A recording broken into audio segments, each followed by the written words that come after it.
आज आप और मैं मिलकर एक ऐसे सच से पर्दा उठाएंगे जिसे चमचमाती तस्वीरों के पीछे छुपाया गया है। साल 2023 की एक शांत सुबह दुबई की एक पूर्व दफ्तर मैनेजर ने जब अपना ऑफिस खोला तो उसके पैरों तले जमीन खिसक गई। पूरा फ्लोर एकदम खाली था।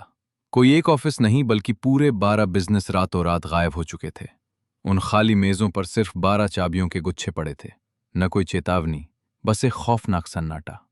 ये खबर कभी अखबारों की सुर्खियां नहीं बनी, क्योंकि दुबई कभी अपनी नाकामियों का ढिंडोरा नहीं पीटता। वो सिर्फ सबसे ऊंची इमारतों और रिकॉर्ड रियल एस्टेट बाजार के आंकड़े दिखाता है। लेकिन अब वो चमकीला पर्दा धीरे धीरे खिसक रहा है, और उसके पीछे जो भयावह सच है वो उस खूबसूरत विज्ञापन जैसा बिल्कुल नहीं है जो आपको बेचा जाता है। अगर आप वाकई उस कड़वे सच को समझना चाहते हैं जो खुद को जन्नत बताने वाले इन शहरों के भीतर चल रहा है, तो इस तफ्तीश में मेरे साथ बने रहिए। हम उस चमकते नकाब को उतार रहे हैं जिसे टूरिज्म बोर्ड और रियल एस्टेट एजेंट आपसे छुपाना चाहते हैं। दुबई को सामान्य शहरों की तरह नहीं बसाया गया, जहां पहले लोग आते हैं फिर बुनियादी ढांचा और संस्कृति बनती है। इसे बिल्कुल उल्टा बनाया गया। पहले चमचमाती इमारतें खड़ी की गईं, फिर उनकी मार्केटिंग की गई, और उसके बाद बाहर से ऐसे लोगों को लाकर बसाया गया जो अस्थायी थे और जिन्हें आसानी से बदला जा सकता था। शहर के डीएनए में छिपा यही बुनियादी दोष आज हमें ये बड़ा सवाल पूछने पर मजबूर कर रहा है कि क्या वाकई दुबई अब अंदर से धीरे धीरे पूरी तरह बिखर रहा है। याद रखिए, कोई शहर रातों रात रेत में मिलकर तबाह नहीं होता। वे बहुत खामोशी से दम तोड़ते हैं। वे उन खाली पड़े फ्लैटों के आंकड़ों में मरते हैं जिन्हें सरकारें छुपाती हैं। वे उन विदेशी प्रवासियों की विदाई के साथ मरते हैं जो बिना किसी शोर शराबे के चुपचाप चले जाते हैं। वे उन आलीशान रेस्तरां के खाली पड़े मेजों में मरते हैं जहां कभी हफ्तों पहले बुकिंग करानी पड़ती थी। ये एक धीमी, अदृश्य मौत है जो शहर की जीवंतता को धीरे धीरे खत्म कर देती है। दुबई इसी खामोश मौत का शिकार हो रहा है, रिकॉर्ड तोड़ इमारतों के बड़े बड़े विज्ञापनों के पीछे छुपकर। आइए इस कहानी की शुरुआत वहीं से करते हैं जहां से सब शुरू हुआ, यानी तेल की खोज से। साल 1960 के दशक में दुबई महज एक छोटा सा मछुआरों का गांव हुआ करता था, जहां मोतियों का मामूली व्यापार होता था।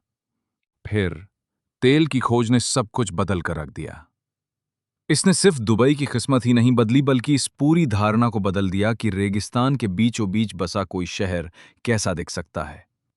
वहां के शासक परिवार, जिसकी कमान शेख राशिद और बाद में उनके बेटे मोहम्मद के हाथों में थी, ने एक ऐसा फैसला लिया जिसे आज के हालात में दूरदर्शी या फिर बेहद हताश भरा कदम कहा जा सकता है।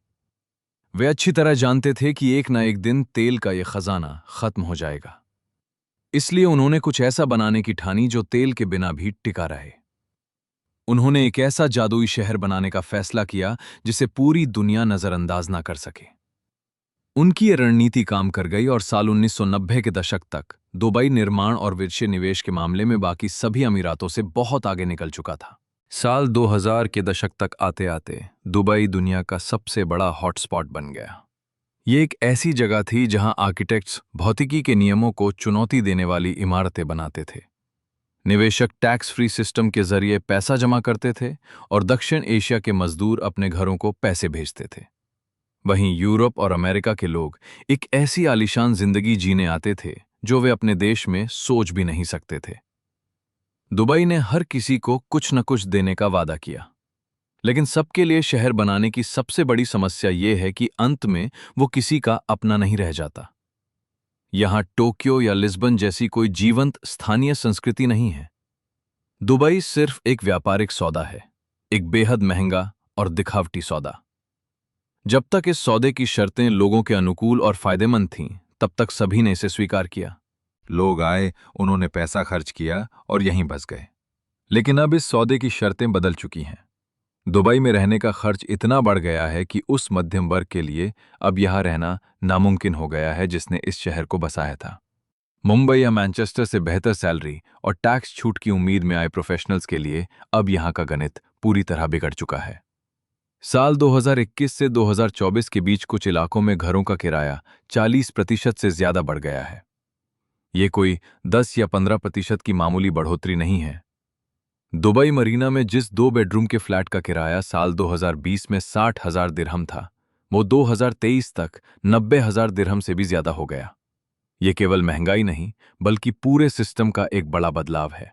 आज आप और मैं जिस बदलाव को देख रहे हैं वो दरअसल एक बड़ा पुनर्गठन है जो उसी मध्यम वर्ग को बाहर खदेड़ रहा है जिसने दुबई को असली ऊर्जा दी थी। लंदन से एडवेंचर की तलाश में आए किसी 32 वर्षीय मार्केटिंग मैनेजर के बिना वहां के क्लबों, बार और वीकेंड रूफटॉप पार्टियों की रौनक अधूरी है। लेकिन अब ऐसे लोग या तो दुबई छोड़कर जा रहे हैं या फिर यहां आने से कतरा रहे हैं, और उनके जाने से पैदा हुई इस खाली जगह को भरने वाला कोई नहीं है। दूसरी तरफ यहां आने वाले पर्यटकों का मिजाज भी बदल रहा है, और ये बदलाव दुबई के हक में बिल्कुल नहीं है। महामारी के बाद पर्यटकों की संख्या में जो उछाल आया है, उसकी सरकारी आंकड़े तो असली हैं, लेकिन हकीकत यह है कि अब यहां आने वाले लोगों की आर्थिक श्रेणी और अंडरस्टूड पहले से बिल्कुल अलग हो चुकी हैं। जो अमीर पर्यटक हफ्तों रुककर होटल इंडस्ट्री को सहारा देते थे, उनकी जगह अब केवल कुछ घंटों के ट्रांजिट यात्रियों और शॉर्ट ब्रेक पर आने वाले लोगों ने ले ली है। रिसर्च के मुताबिक ज्यादातर पर्यटक अब यहां के अनुभव से नाखुश और बोर महसूस कर रहे हैं। जिस जादुई और आलीशान अनुभव के लिए लोग इतना पैसा खर्च करते थे, वो अब भीड़-भाड़ और अत्यधिक व्यवसायीकरण के कारण गायब हो चुका है। अब लोगों को ये समझ आ गया है कि इससे बेहतर खाना, सच्चा स्वागत और असली संस्कृति वे दुनिया के किसी भी कोने में बेहद कम पैसों में पा सकते हैं। होटलों के खाली कमरों के आंकड़े इस कड़वे सच की गवाही देते हैं।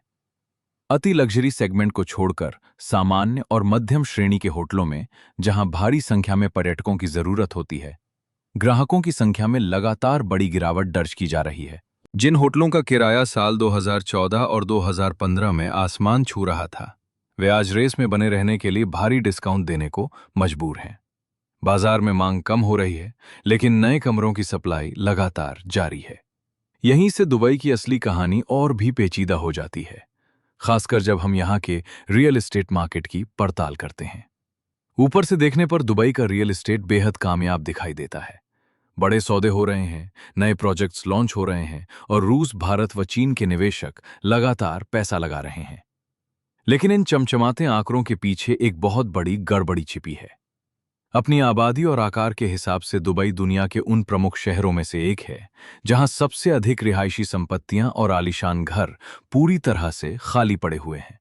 सैटेलाइट डेटा, बिजली की खपत के रिकॉर्ड और रजिस्ट्रेशन के पैटर्न का अध्ययन करने वाले विश्लेषक लगातार ये चेतावनी दे रहे हैं कि नए हाउसिंग प्रोजेक्ट्स का एक बहुत बड़ा हिस्सा हमेशा खाली रहता है। ये खालीपन इसलिए नहीं है कि किराएदार बदल रहे हैं, बल्कि इसलिए है क्योंकि इन फ्लैटों को केवल निवेश के मकसद से खरीदा गया था। इन खरीदारों का कभी भी यहां रहने का कोई इरादा नहीं था। वे तो बस कीमतों के बढ़ने और अपना मुनाफा कमाकर भागने का इंतजार कर रहे हैं। ये कोई असली हाउसिंग मार्केट नहीं है, बल्कि एक खतरनाक सट्टा है, और सट्टे में अक्सर नुकसान ही होता है। कोई भी आलीशान बुनियादी ढांचा इस विरोधाभास को नहीं छुपा सकता कि आज दुबई के आसमान में जितनी क्रेनें खड़ी हैं, उनके नीचे उतने ही वीरान और सुनसान अपार्टमेंट मौजूद हैं। दुबई लगातार एक ऐसी बुनियाद पर नई इमारतें खड़ा कर रहा है जिसका असली आर्थिक मंदी में कभी परीक्षण ही नहीं हुआ। साल 2008 की महामंदी ने इसकी एक छोटी सी झलक दिखाई थी, जब कीमतें धड़ाम से गिर गईं, प्रोजेक्ट्स बीच में ही बंद हो गए और सरकार को दखल देना पड़ा। लेकिन उस गंभीर सबक को पूरी तरह बुला दिया गया। वो विनाशकारी चक्र फिर से शुरू हो गया है, और तब से ये बेहद कमजोर अनुमानों पर टिक कर चल रहा है। आज आप और मैं जिस मुख्य धारणा को टूटते हुए देख रहे हैं, वो ये है कि वैश्विक पूंजी हमेशा एक सुरक्षित ठिकाने के रूप में दुबई की तरफ बहती रहेगी। भू राजनीतिक बदलावों, टैक्स चोरी पर अंतर्राष्ट्रीय जांच और अमीर निवेशकों को लुभाने के लिए दूसरे देशों द्वारा दिए जा रहे बेहतर विकल्पों के कारण दुबई का ये भ्रम अब धीरे धीरे टूट रहा है। पुर्तगाल ने अपने गोल्डन वीजा नियमों को बदल दिया है, स्पेन ने अपनी नीतियों में बदलाव किया है, और सिंगापुर ने अपनी शर्तें पहले से कहीं ज्यादा सख्त कर दी हैं। अमीर निवेशकों को अपने देश में बसाने की वैश्विक होड़ बहुत तेज हो चुकी है। अब दुबई उन निवेशकों की पहली पसंद नहीं रह गया है जो धूप, सुरक्षा और टैक्स छूट चाहते थे। ये अब बाजार में मौजूद कई विकल्पों में से सिर्फ एक मामूली विकल्प बनकर रह गया है। लेकिन वहां काम करने वाले मजदूरों की कहानी बिल्कुल अलग और बेहद दर्दनाक है। ये एक ऐसा कड़वा सच है जिसे दुबई की बड़ी बड़ी मीडिया रिपोर्ट्स जानबूझकर छुपाती हैं। गगनचुंबी इमारतों को बनाने वाले ये प्रवासी मजदूर ऐसी अमानवीय परिस्थितियों में काम करने को मजबूर हैं, जिन पर मानवाधिकार संगठनों और खोजी पत्रकारों ने दशकों से लगातार गंभीर सवाल उठाए हैं। वहां लागू कफाला सिस्टम यानी स्पॉन्सरशिप का ऐसा कानून है जो मजदूर के कानूनी दर्जे को सीधे उसके मालिक से बांध देता है। ये व्यवस्था एक ऐसी गुलामी पैदा करती है जहां मजदूर अपनी मर्जी से काम भी नहीं बदल सकते। भारी कर्ज लेकर और एजेंटों को बड़ी फीस देकर दुबई आने वाले इन मजदूरों को जब पता चलता है कि असली सैलरी और काम की परिस्थितियां किए गए वादों से बिल्कुल अलग हैं, तो उनके पास कोई रास्ता नहीं बचता। वे या तो उस नर्क जैसी स्थिति में रहने को मजबूर होते हैं या फिर भारी कर्ज के बोझ तले दबे वापस अपने वतन लौट जाते हैं। इसके साथ ही वहां की जानलेवा गर्मी को नजरअंदाज करना नामुमकिन हो चुका है। गर्मियों में जब तापमान 50 डिग्री सेल्सियस के पार चला जाता है, तब भी ये मजदूर अंतर्राष्ट्रीय मानकों की धज्जियां उड़ाते हुए तपते रेगिस्तान में लगातार घंटों काम करते हैं। उमस के कारण महसूस होने वाली वास्तविक गर्मी का स्तर इससे भी कहीं ज्यादा जानलेवा होता है। मजदूर बिना किसी पर्याप्त सुरक्षा के घंटों इस नरक जैसी स्थिति में झुलसते रहते हैं। सरकार द्वारा घोषित दोपहर के आराम के नियम कागजों पर तो अच्छे लगते हैं, लेकिन जमीन पर उनका कोई कड़ा पालन नहीं होता। यही इस चमचमाती गगनचुंबी स्काईलाइन की असली कीमत है, जिसे इन बेकसूर मजदूरों के खून और पसीने से चुकाया जा रहा है। आज आपको और मुझे मिलकर यह सोचना होगा कि क्या इस भयानक कीमत पर बनी चमक जायज है? दुनिया भर के निवेशक, जागरूक पर्यटक और मानवाधिकार संस्थाएं अब इस सच को गहराई से समझने लगी हैं, और वे दुबई के इस असली चेहरे का मूल्यांकन कर रही हैं। ये चमक अब और ज्यादा समय तक इस अंधेरे सच को छुपा नहीं पाएगी। इस वीडियो में अब तक हमने जो कुछ भी उजागर किया है, चाहे वो उन प्रवासियों का पलायन हो जो इस शहर को चलाते थे, या कागजी सौदों के पीछे छिपी प्रॉपर्टी की भयानक शून्यता, पर्यटकों की निराशा और उन गगनचुंबी इमारतों को बनाने वाले मजदूरों का शोषण, इन सब के साथ साथ मैंने दुनिया के बदलते भू राजनीतिक दबावों को भी परखा है। मैंने इन सभी आंकड़ों और छिपे संकेतों को जोड़कर एक खोजी रिपोर्ट तैयार की है, जिसे द दुबई इल्यूजन का नाम दिया गया है। आप डिस्क्रिप्शन में दिए लिंक पर जा सकते हैं या स्क्रीन पर कोड को स्कैन कर सकते हैं। लेकिन अभी आप यही रुकिए, क्योंकि दुबई के रियल एस्टेट पिरामिड के शीर्ष पर जो खेल चल रहा है, जहां अरबों डॉलर लगाने वाले निवेशक अब चुपचाप अपना पैसा वापस निकाल रहे हैं, वो इस कहानी का सबसे गंभीर हिस्सा है। चतुर निवेशकों का यह पलायन तब तक दिखाई नहीं देता जब तक कि पानी सिर से ऊपर ना निकल जाए। साल 2022 में जब अंतर्राष्ट्रीय प्रतिबंधों की वजह से रूसी पूंजीपतियों के लिए पारंपरिक यूरोपीय बाजार बंद हो गए, तब उनका भारी भरकम पैसा दुबई के रियल एस्टेट में बहने लगा। लेकिन इस पूंजी ने अपने साथ एक ऐसा खतरा भी लाया है जिसकी चर्चा कोई नहीं कर रहा। ये वे खरीदार नहीं हैं जो दुबई की भव्यता से प्यार करके यहां आए थे, बल्कि ये वे मजबूर लोग हैं जिनके सारे रास्ते बंद हो चुके थे। याद रखिए, जो पैसा किसी मजबूरी में कहीं आता है, वो उस पैसे से बिल्कुल अलग होता है जो किसी सुनहरे अवसर को देखकर निवेश किया जाता है। ऐसा मजबूर पैसा बेहद कमजोर और अस्थिर होता है, जो किसी भी नए दरवाजे के खुलते ही तुरंत उड़ जाने के लिए तैयार रहता है। यही नहीं, भारतीय रईस वर्ग, जो पारंपरिक रूप से दुबई के आवासीय बाजार की मुख्य रीढ़ रहा है, अब अपने निवेश के लिए दूसरे विकल्प तलाश रहा है। यूरोप, ब्रिटेन और दक्षिण पूर्वी एशिया के तमाम बड़े शहर अब भारतीय निवेशकों को लुभाने के लिए बेहद आकर्षक और नई नीतियां लेकर आ रहे हैं। ये वैश्विक प्रतिस्पर्धा बिल्कुल वास्तविक है। अब ये मान लेना बहुत बड़ी भूल होगी कि भारतीय खरीदार आंख बंद करके सिर्फ दुबई में ही पैसा लगाएंगे। वहीं दूसरी ओर कोरोना महामारी के बाद दुबई रियल एस्टेट में एक बड़ी ताकत बनकर उभरे चीनी खरीदारों का रवैया भी बेहद चौंकाने वाला रहा है। वे संपत्तियां खरीद तो लेते हैं, लेकिन उसके बाद ना तो वहां खुद रहने आते हैं और ना ही उसे किराए पर देते हैं। नतीजतन ये आलीशान फ्लैट्स बिल्कुल खाली पड़े हैं, जो सिर्फ इस ताक में है कि जैसे ही बाजार में थोड़ी सी हलचल हो, वे इसे बेचकर निकल सकें। इसका मतलब ये बिल्कुल नहीं है कि दुबई का रियल एस्टेट बाजार कल ही धराशायी हो जाएगा। ये सच है कि बाजार हमारी कल्पना और तर्क से कहीं अधिक समय तक बिना किसी ठोस आधार के टिके रह सकते हैं, लेकिन बेहद कमजोर निवेशक, संरचनात्मक रूप से खाली पड़ी इमारतें, बेतहाशा बढ़ती सप्लाई और दुनिया भर में बदलती पूंजी की चाल मिलकर एक ऐसा खतरनाक चक्रव्यूह बना रही हैं जिसके बारे में चमकदार विज्ञापनों में कभी नहीं बताया जाता। कोई भी एजेंट आपको इस सच्चाई से रूबरू नहीं कराएगा। दुबई का भविष्य इस बात पर निर्भर नहीं करता कि वो बचेगा या नहीं, जाहिर है वो बचेगा, क्योंकि सरकार के पास विशाल संसाधन हैं और उसने पहले भी संकट में साहसिक फैसले लिए हैं। असली सवाल ये है कि जब वे आर्थिक परिस्थितियां हमेशा के लिए बदल जाएंगी, जिन्होंने दुबई को खड़ा किया था, तब इस शहर का क्या रूप होगा? वे परिस्थितियां अब बदल रही हैं। टैक्स छूट के जो फायदे कल तक सिर्फ यहां थे, अब वे दुनिया के अन्य हिस्सों में भी मिलने लगे हैं। बढ़ते वैश्विक तापमान के कारण यहाँ की भीषण गर्मी अब किसी विलासिता के बजाय एक बड़ी मुसीबत बनती जा रही है।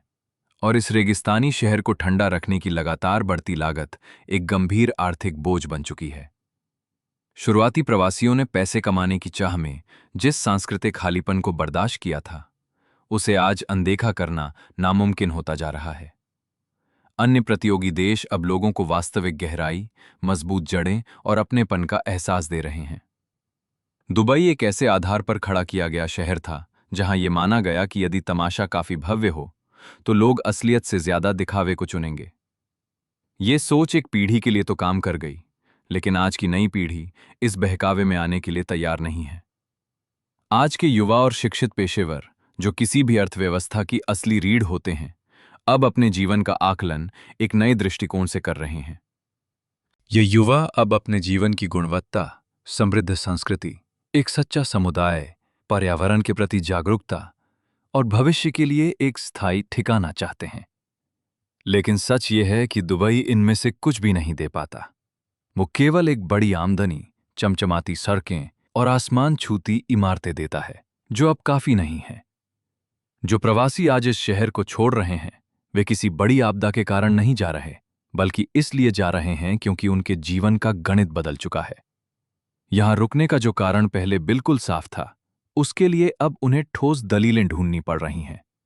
और जब वे किराए, जीवन शैली, करियर की दिशा और अगले 10 सालों की योजना का हिसाब लगाते हैं, तो दुबई उनके कसौटियों पर खरा नहीं उतरता।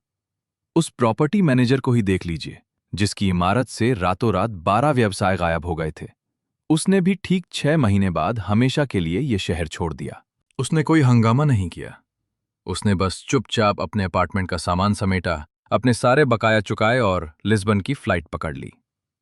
जाने से पहले उसने अपने दोस्त से कहा था कि दुबई एक ऐसा शहर बन चुका है जिसे आप तब छोड़ देते हैं जब आप सचमुच अपनी जिंदगी को सही मायने में जीना चाहते हैं।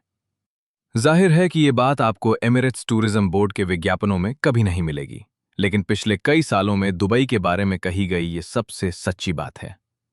उसकी चमक आज भी वैसी ही है। इमारतें धूप में आज भी चमकती हैं। आलीशान रेस्टोरेंटों में आज भी बेहतरीन खाना परोसा जाता है और वहां का सिस्टम भी ठीक काम कर रहा है।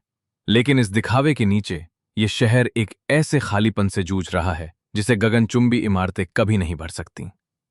ये खालीपन है इंसानी जुड़ाव का, उन लोगों का जो वहां सिर्फ पैसों के लिए नहीं, बल्कि सच्चे दिल से रहना चाहते थे।